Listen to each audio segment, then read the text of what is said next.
ఈరోజు ఒక విషయం మీతో తెలియజేసేందుకు పంచుకునేందుకు ప్రెస్ మీట్ ఏర్పాటు చేయడం జరిగింది. ముఖ్యంగా ఇటీవల ఈనాడు ఆంధ్రజ్యోతిలో వచ్చిన కథనాలు ఫుడ్ అడల్ట్రేషన్ ఏదైతే ఆహార కల్తీ ఉంటుందో దానికి సంబంధించిన ఆర్టికల్స్ చూడడం జరిగింది. దాని గురించి మీతో కొన్ని విషయాలు నేను పంచుకోదలుచుకున్నాను. ముఖ్యంగా FSSAI and food safety and standards authority of India దాని గురించి చెప్పాలి నేను. ఎందుకంటే మనం వాడే ప్రతి పదార్థం కూడా వాళ్ళు టెస్ట్ చేసిన తర్వాత అందులో ఏమైనా లోపాలు ఉన్నాయా లేదంటే అది దాని తర్వాత కాల పరిమితి తీరిపోయిందా అనే అంశాలు తెలియచేయడం జరుగుతుంది.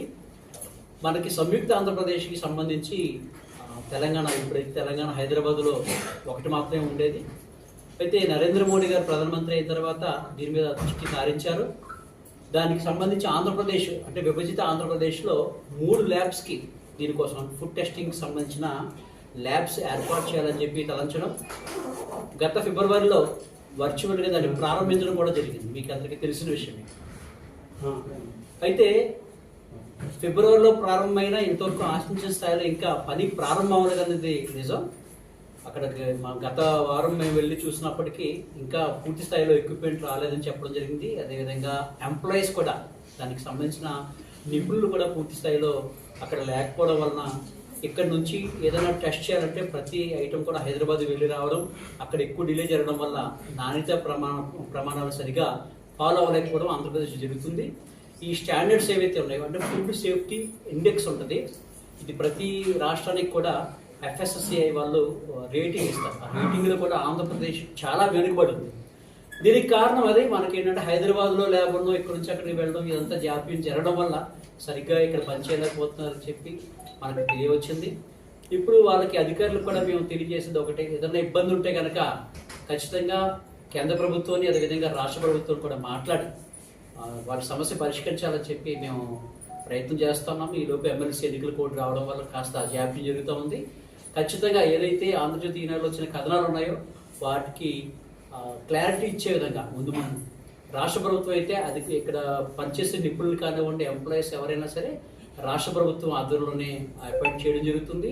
దీనికి సంబంధించిన ఫండింగ్ కానివ్వండి, ఎక్విప్మెంట్ ఇదంతా కూడా central government central sponsor scheme నుంచి ఇవ్వడం జరుగుతుంది. అందుకే 4.77 crores కేంద్ర ప్రభుత్వం ఇచ్చినట్టుగా మనకి నివేదిక తెలియజేస్తూ ఉంది. అలాగే మొబైల్ ల్యాబ్స్ కూడా రాబోతూ ఉన్నాయి. అతి త్వరలోనే ఇవి పూర్తి స్థాయిలో వేస్తున్నారు. అన్ని చోట్ల కాదు, కొన్ని ప్రాంతాల్లో జరుగుతూ ఉంది. దీన్ని కూడా మనం దృష్టిలో పెట్టుకుని మీడియా కూడా ఇందులో సపోర్ట్ చేయాలి. ఎందుకంటే అసలు వీళ్ళు అధికారులు ఎన్ని చేయాలి, ఎన్ని శాంపిల్స్ కలెక్ట్ చేయాలి, ఆ కలెక్ట్ చేసిన శాంపిల్స్ ఏమవుతున్నాయి అనేది ఎప్పటికప్పుడు బహిర్గతంగా తెలియచేయాలి. మీడియా ముఖంగా ఇవి ఎప్పటికప్పుడు తెలియజేస్తాయి కనుక దాని మీద చర్యలు తీసుకోవడానికి కూడా ప్రభుత్వానికి పై అధికారులకి అవకాశం లభిస్తూ ఉంది. మేము కూడా ఇందులో కొంచెం ఇన్వాల్వ్ అవుదాం అనుకున్నాం. ఎందుకంటే ప్రజల ఆరోగ్యానికి మించింది ఏది లేదు, ఆరోగ్యం ఉంటేనే ఏదైనా సహకారం అవుతుంది. కాబట్టి మేము కూడా పూర్తిగా దీని మీద దృష్టి పెడతాం.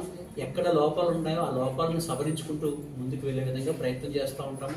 కౌన్సిలింగ్ కూడా అధికారులకు కానివ్వండి, ప్రజలకు కానివ్వండి కౌన్సిలింగ్ ఇచ్చే ప్రయత్నం. ఎందుకంటే ఈవెన్ ప్రజలు కూడా ఏదన్నా ఆహారం తినేటప్పుడు మనం ఎలాంటి ప్రాంతంలో తింటున్నాం, అక్కడ స్వచ్ఛత ఉందా లేదా, అక్కడ ఆయిల్ ఎలాంటి ఆయిల్ వాడుతున్నారో కూడా పరిశీలించుకోవాలి. మనం అనుకుంటాము ఆల్కహాల్ తాగడం వల్ల లివర్ డ్యామేజ్ అవుతుంది లేదా క్యాన్సర్ వస్తుందని అనుకుంటాం. అంతకంటే ప్రమాదమైంది ఎక్కువగా వాడే ఆయిల్ ఏదైతే ఉందో చాలా ప్రమాదం అది. అది కాకుండా టేస్టీ సాల్ట్ అని కానివ్వండి, లేదంటే ఈ food colour artificial food colours ఏవైతే ఉన్నాయో ఇవన్నీ క్యాన్సర్ కారకాలు. ఇంకా పేరు మోసిన అనేక కంపెనీలు టేస్ట్ కోసం కానివ్వండి లేదా వాటి నిల్వ కోసం కానివ్వండి అనేక పదార్థాలు కలుపుతారు. ఇవన్నీ కూడా క్యాన్సర్కి కారకాలని చెప్పి మనం గుర్తించాలి. ఇవన్నీ కూడా మీరు ఎప్పటికప్పుడు మీకు చెప్పాలంటే పత్రికల్లో కానీ ఛానల్స్లో కానీ అనేక అవేర్నెస్ ప్రోగ్రామ్స్ వస్తూ ఉన్నాయి. వాటిని కూడా మనం అబ్జర్వ్ చేసి దయచేసి మన ఆరోగ్యానికి మనం రక్షకులుగా ఉండాలని చెప్పి కోరుతా ఉన్నాను. ఎప్పుడైతే మనం కరెక్ట్గా ఉన్నామో ఆటోమేటిక్ అధికారులు కూడా వారి పని వారు సక్రమంగా చేయడం జరుగుతుంది. ఎవరైతే ఈ పదార్థాలను వండి మనకి విక్రయిస్తూ ఉన్నారో వాళ్ళు కూడా తగిన జాగ్రత్తలు తీసుకోవడం జరుగుతుంది. మీరు ఎక్కడికైనా వెళ్ళినప్పుడు గమనించండి, అక్కడ లోపాలు ఉంటే అక్కడే ఎవరైతే విక్రయదారులు ఉన్నారో వారికి తెలియజేసి వారిలో మార్పు తీసుకొచ్చే ప్రయత్నం చేయాలని చెప్పి అందరినీ కోరుతాను. Okay sir.